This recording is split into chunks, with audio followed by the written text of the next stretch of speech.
Are you ready?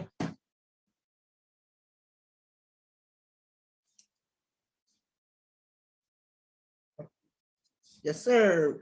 Good afternoon, everyone. Good morning, afternoon, wherever we may be at. I just want to welcome you all to the June monthly meeting of the Northside Urban Coalition. And today we're going to get an update on the BLRT extension. So with that being said, I'm glad to have my good friend, Mr. L. McFarland, joining us to facilitate the meeting, and I'm going to turn it over to him.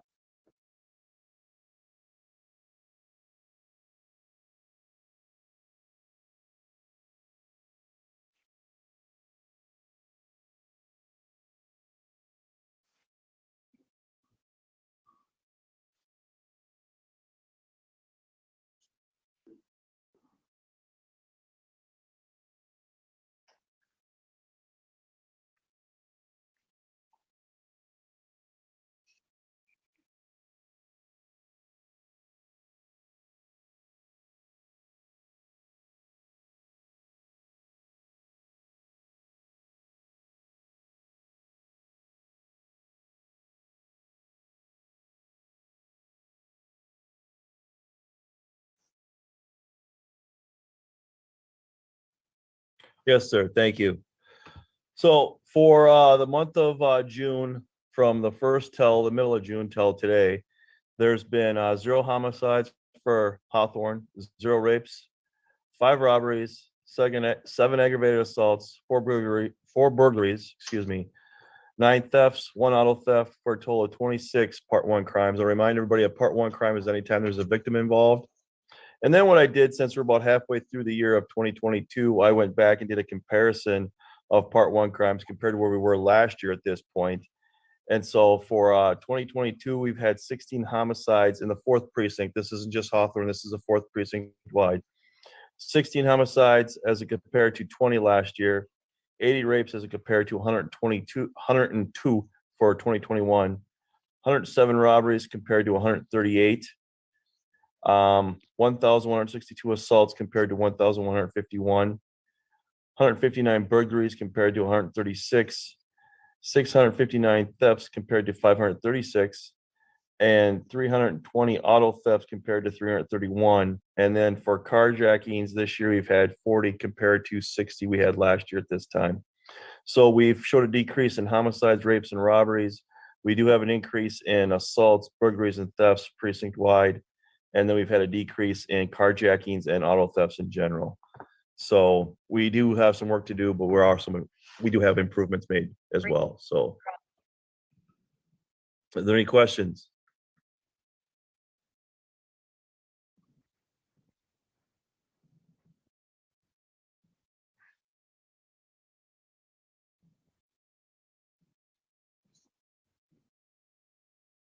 Yes, I am. Yes, I am. As everybody knows, Hawthorne and Hue-Man are working very diligently in Hawthorne, getting some things done. And first of all, I want to let you guys know that the brochure that we have been working on is now in its final stages in the Somali and Spanish form. So that's almost completed. And then we are moving to working with the East Africans to create a brochure for them as well. We are also working with the Y to do a My Strength, My Health app around the youth. So look forward to that. And then the one last thing I want to remind everybody is that we are doing the overdose prevention and safety training, June the 27th, July the 11th, and July 25th. All 3 of these presentations will take place at UROC from 5:30 to 7:30, and there will be a light meal. So please join us. That's all I have for the Hue-Man update. Hey, Diana, maybe for the people that are new to this, you can explain what the brochure is about briefly. The brochure is basically around substance abuse and different resources that you can go and look up about different drugs that people are taking. That's what the brochure is basically around.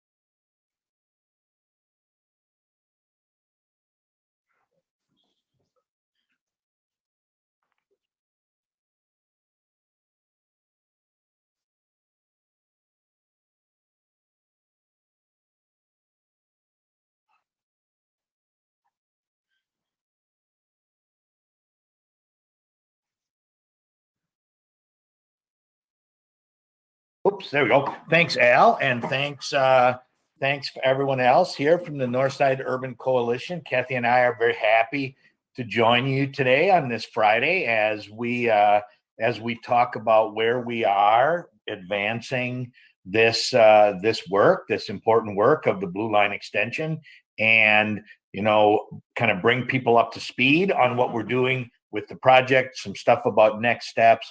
And Kathy is going to add in some information about our anti-displacement working group and our anti-displacement work that we are doing in conjunction with the bringing of this transportation improvement to this part of Hennepin County. So Kathy and I are both Hennepin County staff. We both work for Hennepin County Public Works in the transit delivery area, and Hennepin County is in partnership with Metropolitan Council and Metro Transit to deliver this project. And so Panu Vu, who works for Metro Transit, helped set up this time. I know Diana, you and others know Joan Van Hala as well, who works on our team in engagement. And as I say, we're happy to kind of talk about where we are right now. So the map I've put up kind of introduces, what we've done and what we've been focused on for the last 18 months.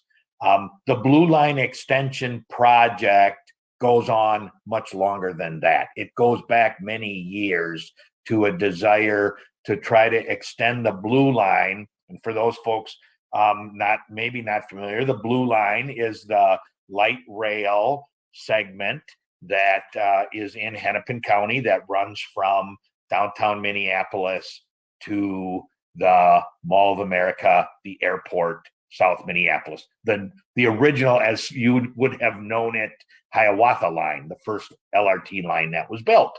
And so that project has been in place for about 15 or 16 years.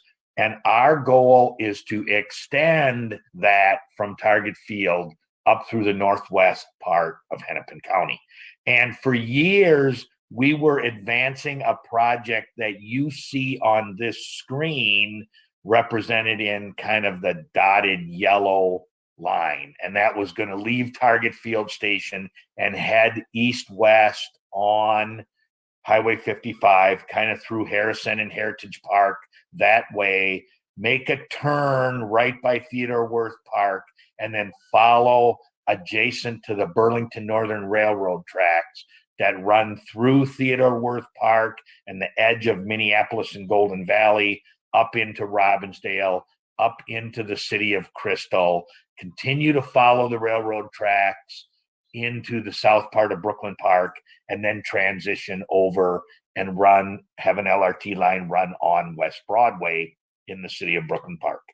That alignment we worked on for many years. I was the project director for that at Metro Transit starting in 2015, and we worked diligently to try to advance that project, including the all-important and critical need to come to an agreement with Burlington Northern Railroad to run adjacent to their freight line, not on it, but adjacent to their freight line on their right-of-way. And we have been unable to advance that work. We just could not get an agreement with Burlington Northern to do that. And so, as a result of that, in the latter part, maybe a couple of years ago now, in the latter part of 2020, the county and Met Council made a pivot and said, can we find a route that will extend the Blue Line extension from Target Field Station through these communities that does not use railroad right away? And so off we took, and we went on a mission to look at potential routes, develop potential routes, do public engagement around potential routes, baseline engineering. And we came up with the map you see here back probably about a year ago that said, what if we left the north part of this alone up in Brooklyn Park, left that the same? Instead of using the railroad right-of-way, we used Highway 81 or Bottineau Boulevard, which is the black line you see there, through Crystal and Robbinsdale. with a stop right by the Robbinsdale, Minneapolis border or North Memorial Hospital? What if we use the roadway instead of the railroad right away and built LRT there? And then when we got into North Minneapolis, we said, maybe there's a couple. I mean, we looked at a lot of different routes, but we centered on really two primary routes: going down Lowry and then heading down Washington, which you see in the orange, or going down West Broadway, which you see in the green, and then finding a way to get into downtown and hook onto Target Field Station. So that was the work we did through all of 2021. And what that led us to was a draft route recommendation report where we put all of our information together, and then we put a report together making a recommendation for a final route. Centered around all of this, Kathy, I think you can go to the next piece, is public engagement. And so we released this report in April and put it out for 38 days of public comment through April to May. Received a tremendous number of comments on this, had in-person meetings, had a lot of written comments, had maps. Now, we had public engagement throughout all of 2021 to help get us to the final report. And then we did a separate public engagement strategy around this report itself. And so it resulted in that kind of background. What did we hear? We heard this kind of breaks down the various categories. You can see the largest ones where we heard a lot about feedback on the route. And this is wide ranging. We heard a lot of, we really like West Broadway. We think West Broadway is the route. That's what you should pick. But we also heard, we really think you should pick Lowry.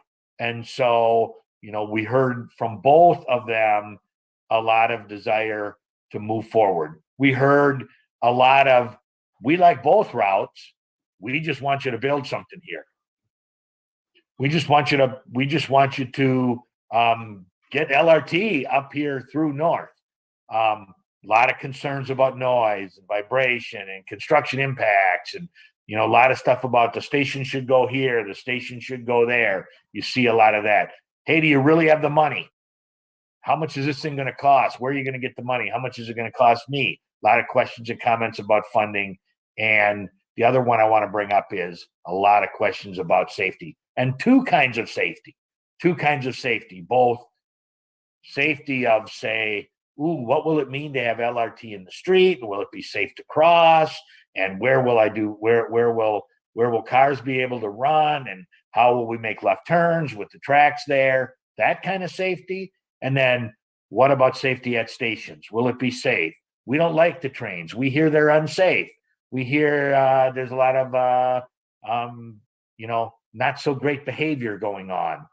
How are you going to address a lot of those things? So that kind of summarizes this whole range of comments that we heard. Go ahead, Kathy. So, generally, there was general support for, like I say, building LRT, moving it forward, getting this done. But a lot of specific things corridor-wide about parking and impacts. A lot of, if this comes to our community, we don't want it just to come through our community. We want this to help improve the areas where it's being built. What can we do in terms of streetscaping and landscaping around here? How can we provide, better connections and better movements for pedestrians and bicyclists and ways for people to get this? In other words, if we build this, how can we guarantee that it's really serving our community? That was a lot of specifics that we heard. Go ahead, Kathy. We've got a lot of stuff about the environmental piece. And this, you'll hear me talk a lot about next steps. Next steps is when we really dig deep into this area of what about the noise and the traffic impacts? What about impacts during construction? How will my business stay open? How will I get to my house? How will that work? A lot of talk about safety and crime, both on transit and near transit. How will that be dealt with? How will we work on that? We need more info. We need to talk about things. We need to continue to have public engagement. And this last one about a real desire that we work on anti-displacement efforts now while we're working on this, and even before we get too far down the line of advancing the projects. And Kathy's going to talk a lot about the efforts we're doing to work on displacement and gentrification and keeping community in place both during and after the project gets built as a real commitment in terms of getting this particular piece done. So after all of that, after taking all the comments and putting it together, this now results in our recommended route for the Blue Line extension. And so let me start at the north and come down to the south. So the north end stays the same as it's always been. So it's up in Brooklyn Park. The north terminus is up north of Trunk Highway 610, up near Target's North Campus up there, and also right in the middle of a numerous 300 plus acre area of property that can be developed in Brooklyn Park for housing and retail and commercial and other things like that to help serve this area. That's the Oak Grove Parkway area. We have a station proposed there. We have a station proposed at 93rd. We have a station proposed at 85th, which is the location of North Hennepin Community College, the location of Hennepin County's North Brooklyn Park Library. The college campus is working on expanding it to an arts and innovation center in conjunction with the campus right there at 85th, as well as numerous additional multifamily housing that's being built up there as well. So that's the 85th station, and then a station in and around Brooklyn Boulevard, which has connections both to transit east-west, connections over to North Hennepin Tech, as well as all the commercial and retail right there at Brooklyn Boulevard. So that's the north end. That piece has been designed. That piece is ready to go. We just need to complete the rest of this new work. So you see that little jog in there. We would pivot over County Road 81, and then we would propose to build LRT in County Road, not Trunk Highway, in County Road 81, north-south, with a station at 63rd, which is in the south part of Brooklyn Park. A lot of connections to schools there. There's a park and ride there that's already been constructed. We've got the Liberian business community, which is right. The Liberian Business Association is right in that corner, and they've got some ideas to do some things. We just took a tour with them on the existing Green Line, so they are interested in what's happening at 63rd. The Bass Lake Road Station is a station right there in Crystal, and so that connects to retail and commercial routes in Crystal. It also connects to numerous bus routes which come over from the Brooklyn Center Transit Center. So that really serves as a connection for Brooklyn Center residents to this LRT line. So we're working very closely with Crystal on that. We would continue on 81 down into over Highway 100 and into downtown Robbinsdale. So we would propose a station in and around downtown Robbinsdale. Somewhere right there around 40th or 41st. So we'd be able to have that connection. Now, those three stations, why they would now be on Highway 81, are similar to where they were proposed before. As we continue south, everything starts to get a little newer. We never were able to have a station at North Memorial before because the railroad tracks were kind of too far away to have a good connection. Now we're able to have a connection to Lowry, a connection to the Grand Rounds, a connection to North Memorial Hospital, and a connection to the residential areas in in Robbinsdale and Minneapolis in that north end. That is a station on North Memorial. We'd continue down south on West Broadway and have a station area in and around Penn. That would connect to residential and retail in the Penn area, also connects to the C line bus route, which runs north-south. from downtown to Brooklyn Center Transit Center as well. So another connection for Brooklyn Center residents down to the Blue Line. That's the Penn Station. We have a little bigger bubble around what we call Emerson Fremont area, because we would have a station there, but we're really researching a couple things in that area. Where exactly would the station go? Would it go closer to Lyndale? Would it go closer to Emerson Fremont? Would it connect to the D line? The D line will be open north-south along the one-way pair of Emerson Fremont, connecting to South Minneapolis and again up to Brooklyn Center.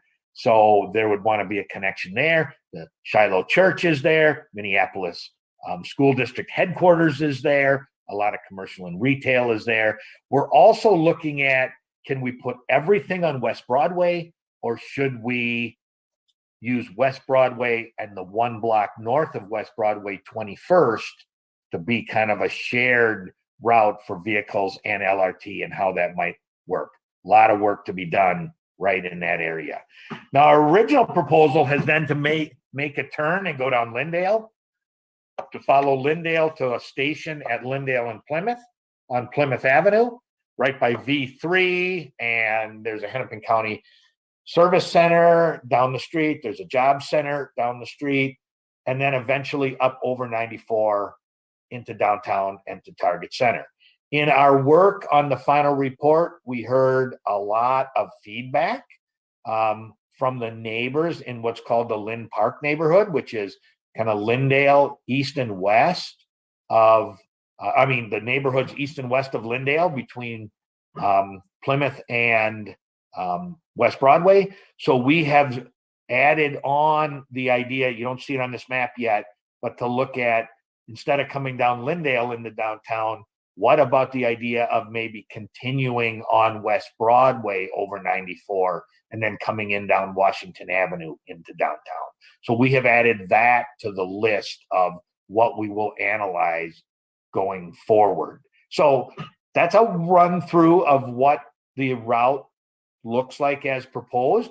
It's a big milestone for us as a project, because now we can really start to roll up our sleeves and focus on the details around what building a project like this might mean and might happen. So I talked a little bit, Kathy, about the next slide talks a little bit about some of the things we heard in the report.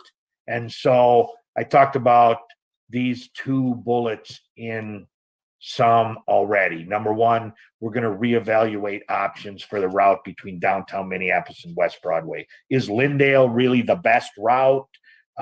It does have its impacts along that segment of residential property. Is Washington over to West Broadway a better route to come out of downtown? That evaluation will take place in the next parts of the project. Secondly, we've heard very well, we've got to continue to stay focused on the anti-displacement work that's underway. Kathy's going to talk about that, and that is a commitment of ours to focus on that anti-displacement work while we're doing the environmental documentation work for the project. And so those are now also actually quantified as real items in the final report that's moving forward. So the next slide is our schedule, and it's a long process to do an LRT project.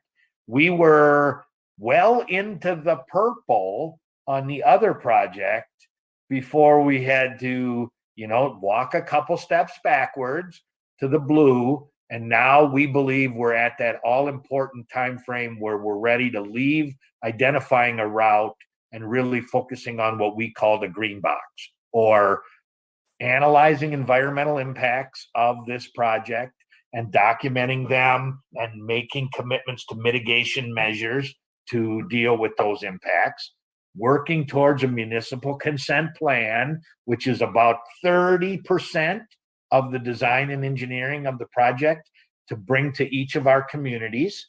In this case, in here in Minneapolis, in North Minneapolis, to the city of Minneapolis for feedback and head nodding to move the project forward, to do planning in and around the station areas. That's where we'll be over the next 1.5 to 2 years. And I can see us, checking in regularly, whatever Diana and Al and others think might be, proper to check in with what we're learning, what we're hearing over that time frame. We then need another couple of years of design time and then construction with a goal of opening this line in 2028. Yeah, that's 6 years from now. That's not tomorrow, but it starts us back on a clock that gets us to something that we can all use as part of our community. And you'll see on the top that community engagement and anti-displacement work are part and parcel to all of the work we do over these next 6 years as we continue to work on this project. So what does that environmental review and that green box mean? It means some of the things you'll see on this next slide. So it means we dig deeper into impacts from noise and vibration and visual impacts to properties. It means we'll do a deeper dive into how much property do we need to buy, how much property do we need to use, where are those properties, how do we mitigate those impacts, and how do we fit this project into the urban environment that it's being built in today? What are the impacts to those other kind of environmental things like water and soil and parks? And then how do we deal with safety and transportation, traffic and bicycles and pedestrians and all of those items? All of that will be part of the next several years, but now we're doing it on a route that we've identified and that we can really dig down deeper into with the community and help advance actual details. And so that's what's next for the project. That's where we are right now. We brought this alignment forward to our community management, corridor management committee, who said, yes, we are supportive of moving this forward. I presented this information to the Hennepin County Board last week, and some of our colleagues presented this to the Met Council Transportation Committee last week. Those bodies are ready to say, yes, we support this work, bring this to the FTA, the Federal Transit Administration, and let's continue with this process. So that's the background for the project. And I think before we take any questions or feedback, Diana, we'll just let Kathy move right into our work on anti-displacement, our team, and what we're doing there. So back in September of last year, we underwent contracting with the University of Minnesota Center for Urban Affairs, Urban and Regional Affairs. Let's get that right, Kira. And so along with their team, both Metropolitan Council and Hennepin County, heard about all of this through engagement. And that's what spurred that contracting process with Kira. And so when we were working through some of the items, when I say we, a collective, but mostly Kira, we're letting Kira lead this work. The table of who would be around the table was set in understanding that there must be government representatives so the work can progress and continue along its course. We want strong community voices, so that means community members in addition to community organizations and businesses, representatives from both of those, in addition to philanthropic foundations, so that we are able to understand investment type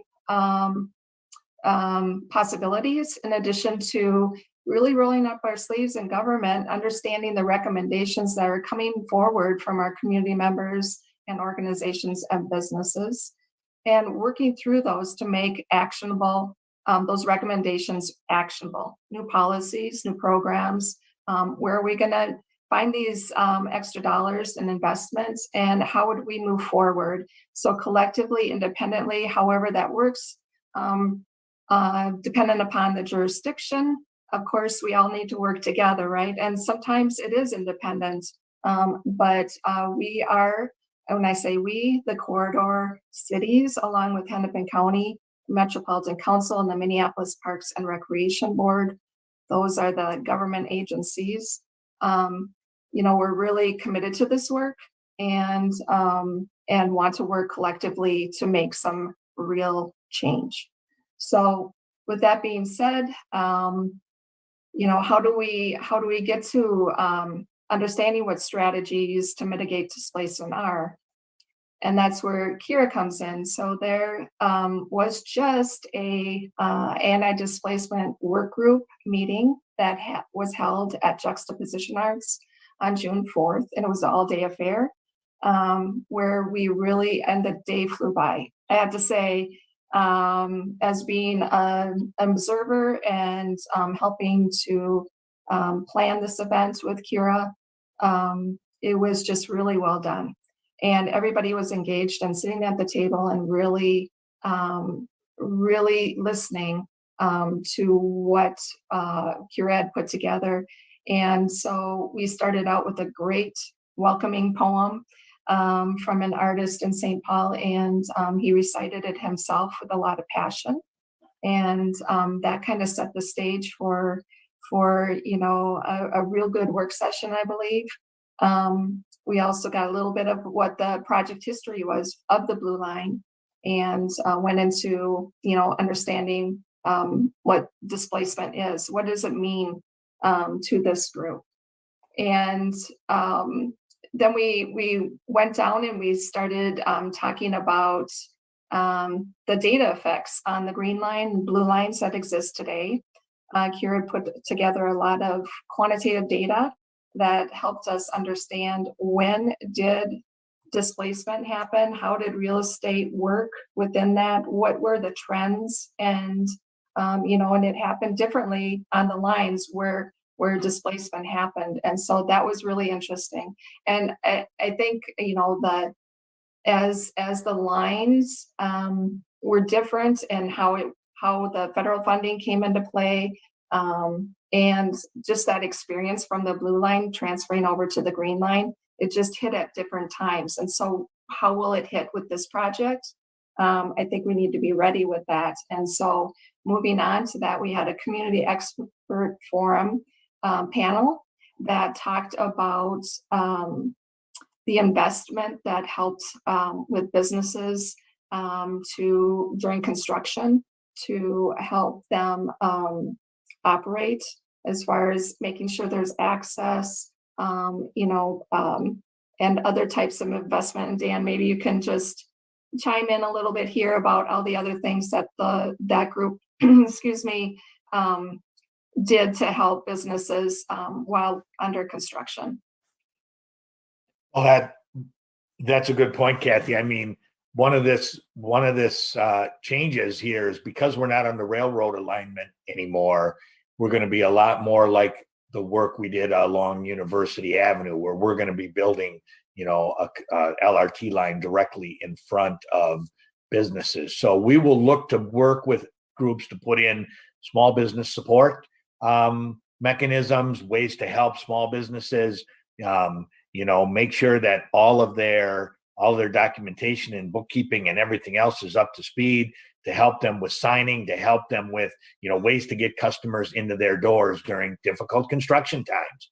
And so that will be one piece. The other piece is working with our contractors to make sure they understand they can't just close things down and we have to get people around. That may mean some temporary relocations. It may mean all kinds of different things. So we will bring the full force of what we've learned and what we learned didn't work, and make sure that those things don't happen again, and bring the things that we think really worked and input those into this project as well.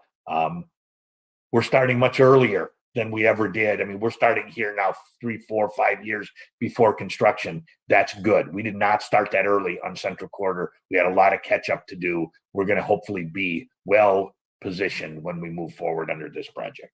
And that's exactly what the panel had said. You in going into this blue line, let's start this process earlier because it just is necessary for people to have that relief. So as we transitioned from lunch, we learned about what policies are out there across the nation that help with displacement efforts. And I have to say there's some pretty good reference or things to look at as we roll up our sleeves and start working toward implementing policy in our region. And so we took that information and started writing down in small groups, what are the recommendations as we move into this that governments can take back now and start working on. And so we did that as a four group, put a lot of things down. I have to say the list is long, but that's good. And so we'll start processing through that. And then we also shared what governments are doing right now as far as trying to mitigate displacement, and shared that with the group. We looked a little bit about where we are with our qualitative research that Dr. Brittany Lewis is leading. And then closed our meeting a little bit later because, we're Minnesotans and we talk a little bit more probably. And I have to say, everybody was really engaged and we wanted to get through the whole agenda. So that's a little bit about how that day went.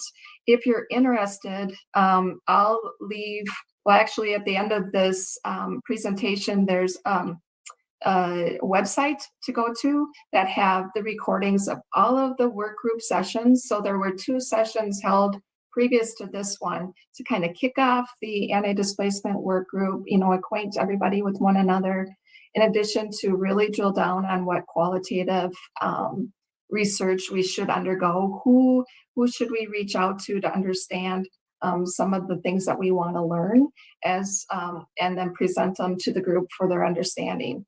So that is all on this website, which is mybluelineext.org. The recordings of the sessions themselves are there.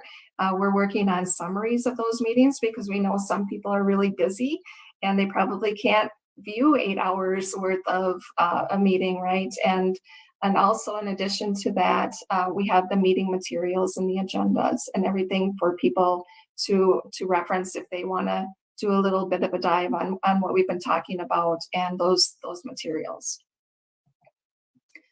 So what's next for this work? I talked a little bit about, that governments will be now convening to work on those recommendations that came out of this first June 4th meeting. September, we're looking to meet again in a longer session that would really be around the topic of housing and cultural displacement. And then October, doing another workshop for business displacement. In and around all of these things, we plan to have public open houses where folks can come in and we can show our work and have some real good visual displays and also conversation, so that we can make sure that we're bringing community along and also hearing what their input, concerns, and other things that we could incorporate into this work that we as a group haven't identified. Also, we'll in and amongst when we need to, we'll have concentrated meetings for focused discussions and progress updates so that we can have that back and forth conversation, so that the community work group members and government can keep discussing these things and where we're at, and whether we're hitting the mark or whether there are additional concerns or things that we need to address. In February is when the contract ends with CURA. We're not saying that that's when this work is going to stop, as Dan mentioned in the kind of map of our scheduled timeline. Anti-displacement work will continue throughout this whole project. We know that as a team, we have to stay very, very kind of intentional on this work. And so just letting you know that while CURA's contract ends in February, with finalizing some recommendations, we know that's not the end of this work. And then, as I said, here's the meeting recordings and materials. Here's the website, and I can certainly put that in our chat as well. So here's all the ways that you all can stay connected to the project. This is the main website at Metropolitan Council, Metro Transit, for the project. This is where you can find all the kind of engineering things and all the kind of project committees, the Community Advisory Committee, the Business Advisory Committee, and the Corridor Management Committee, all the meeting materials and recordings and such. This mybluelineextension.org, where the recordings of all the Cura work is, this is really an opportunity for a place where community can come and express, their ideas and concerns. It's very much a community-facing type website. So take a look there. Lots of good stuff there, from community engagement to the anti-displacement work, station area planning, just where we're at as a project, but really community focused. We also have a Twitter and Facebook to follow us on here. And with that, I think that's the end of our presentation.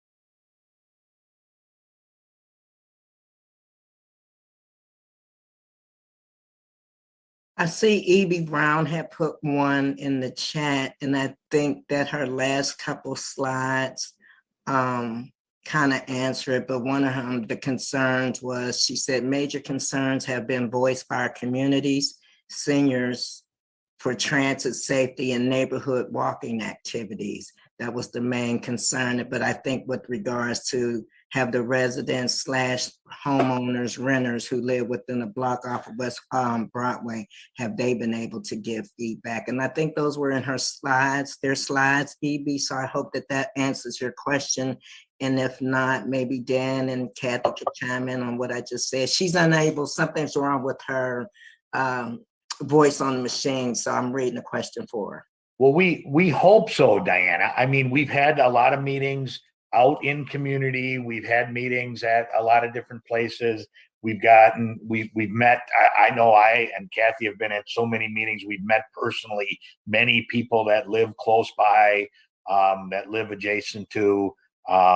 We've also worked a lot with our community cohort, meaning we've used and have contracts with, for example, Neon, and with who else, Kathy? A number of other, and Pueblos, Asian Media Access, Encouraging Leaders. Yeah, it's just a number of community organizations to hopefully, reach voices we aren't always able to reach, and we continue to do that as best we can, so that we can hear from many. And we certainly have heard a lot about that topic in general.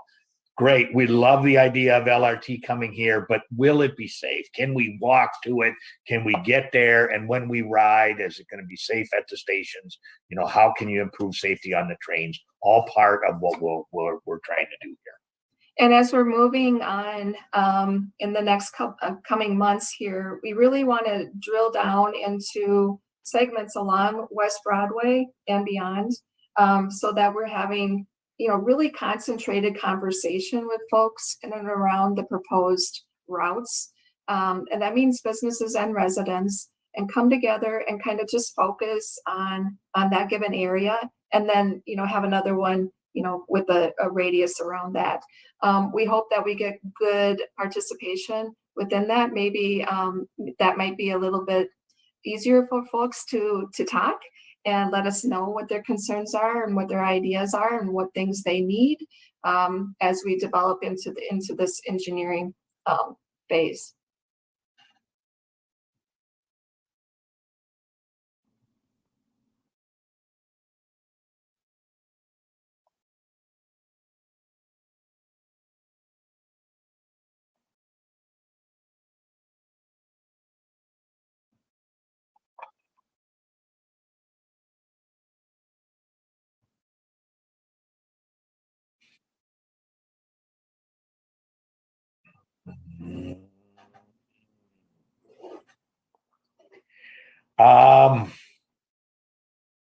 It's not, okay, it's not, I don't have it right off the top of my head. I can say this, it's not zero. There will be some properties that we will have to acquire. But the number will depend highly on design decisions and final route choices that we make. For example, we looked at if we build LRT and street and station and turn lanes on West Broadway between Lindale and Irving, we will impact more properties than if we use 21st for one direction of LRT in that segment, or if we put LRT on 21st and West Broadway and the roadway on West Broadway. Now, there's pros and cons, right? So what are the pros and cons of the transportation improvement versus the pros and cons for displacement versus the pros and cons for other things?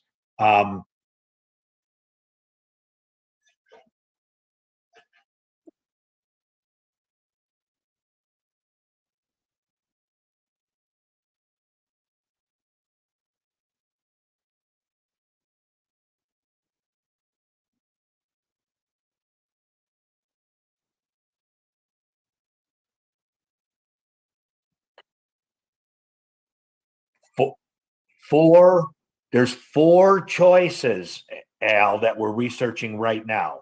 One of them puts both directions of traffic, both directions of LRT and sidewalks all on West Broadway.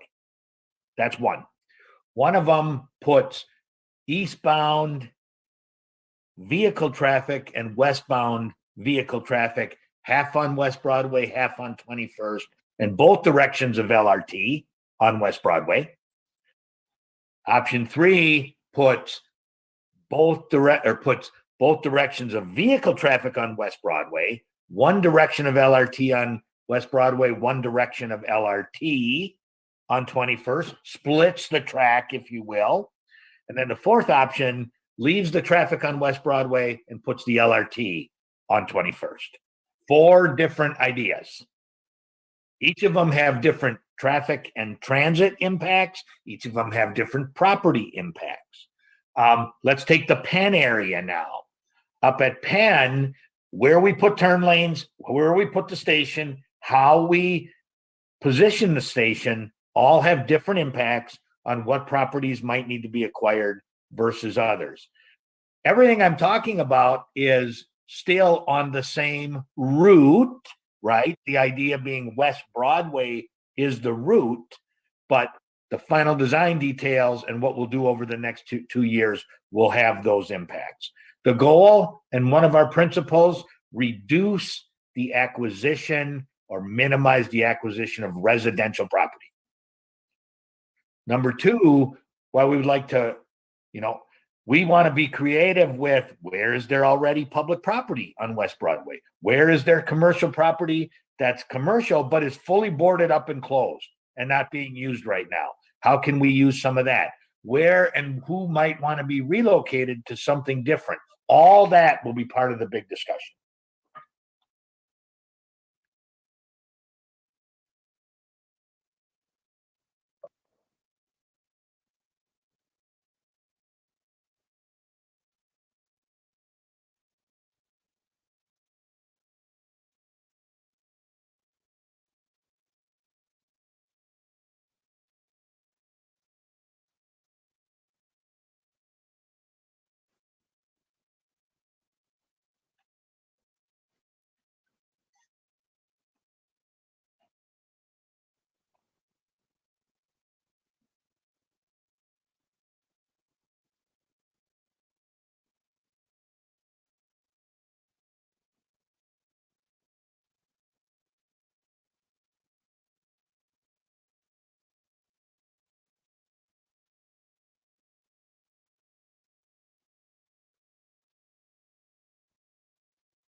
Sure.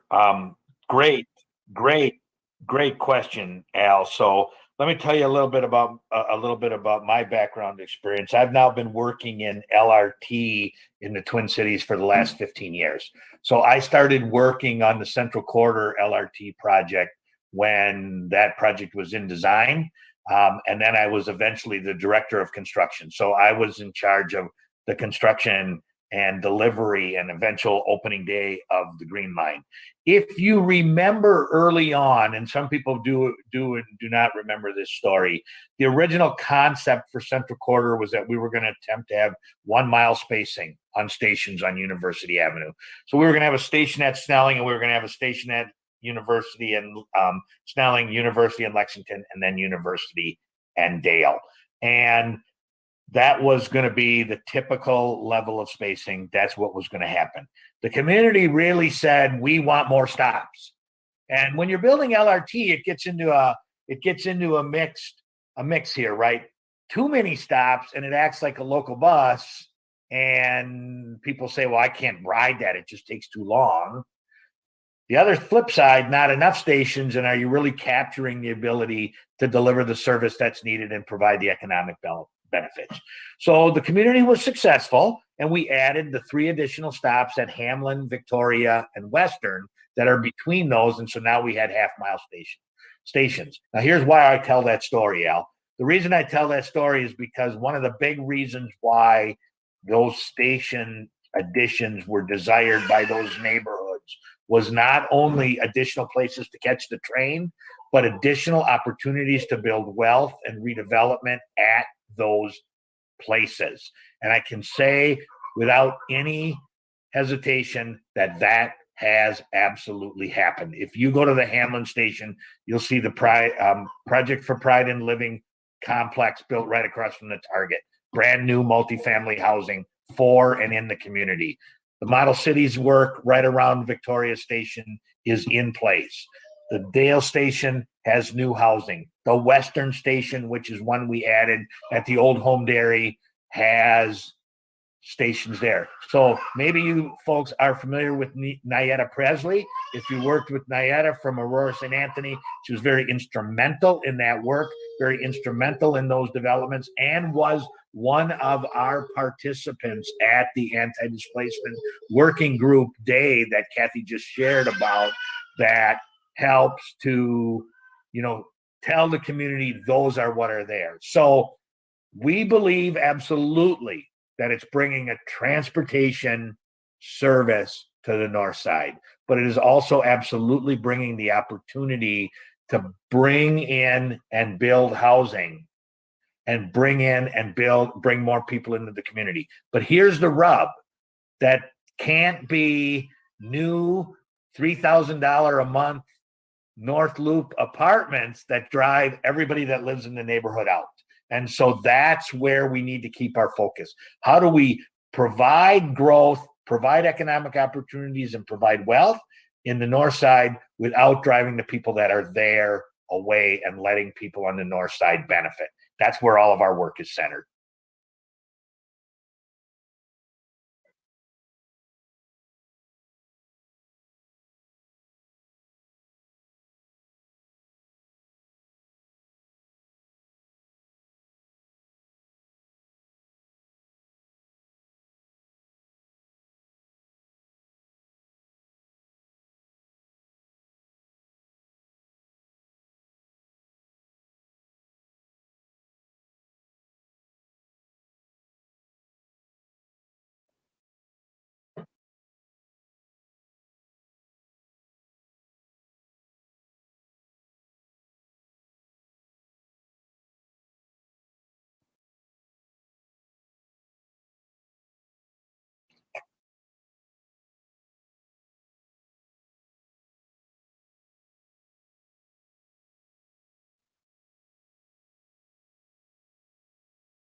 Beautiful.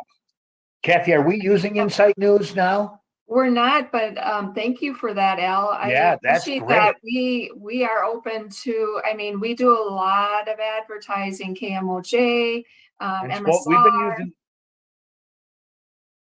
Okay. I know we've been using thanks for that. Spokesman Recorder I know we've been using spokesman recorder, but Insight News, Kathy, let's do it.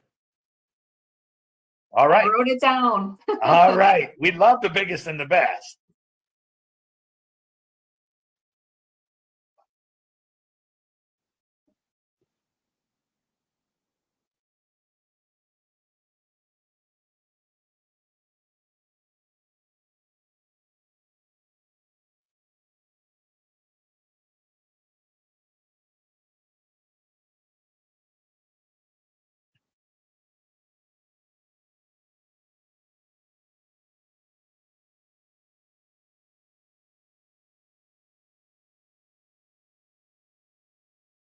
Right.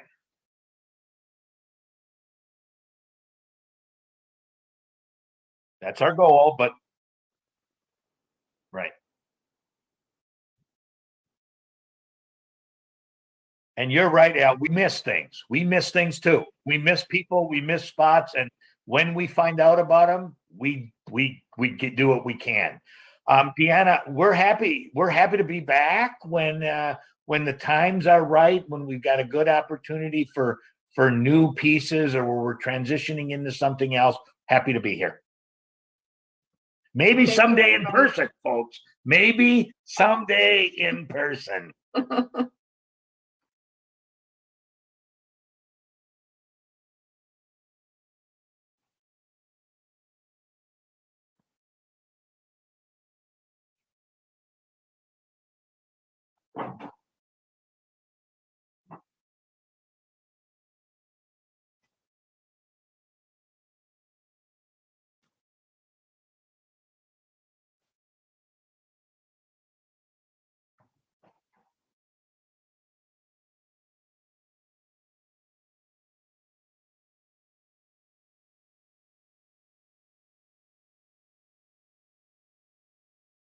Love it. That's a Beautiful. pretty. I like that speech, Kathy. I like that. I like Yeah, that. that's really great. That was I very love it. well said, because that is a lot about, Al, where we really want to focus. We want to make North Minneapolis a place where people want to be. That's beautiful. Beautiful. All right.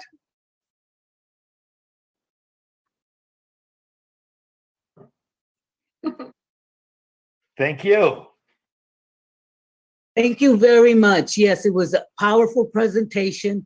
I wish we would have had something like that in St. Paul when that was happening. I don't think we had these types of conversations.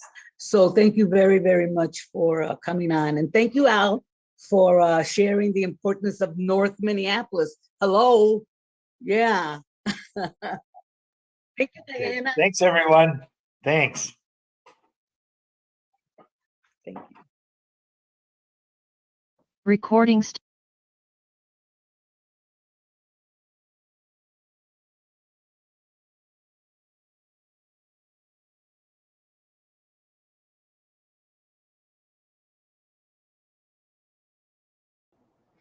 Well, a great program, great information. This is what I call governance at the neighborhood level. People in the community meeting with decision makers. Billions of dollars at stake. Billions of dollars at stake. What's going to happen in this neighborhood for the next generation? And there are more things like that happening all around us all the time. It's critical that we show up, show out, voice our opinion, share our vision, and work. Do the work. It's long work, it's slow work, but it's work that must be done. And I tell you, we are both able, capable, and willing to do this work to build community. I'm Al McFarland. I'm going to be back today at 1 o'clock in about an hour with our regular program. The regular program on Friday is called the Healing Circle, and Dr. Bravada Garrett Akinsanya and a group of other people who are healers will talk about Father's Day coming up, the importance of fatherhood, Black fatherhood. Join us again. I'm Al McFarland. Take care.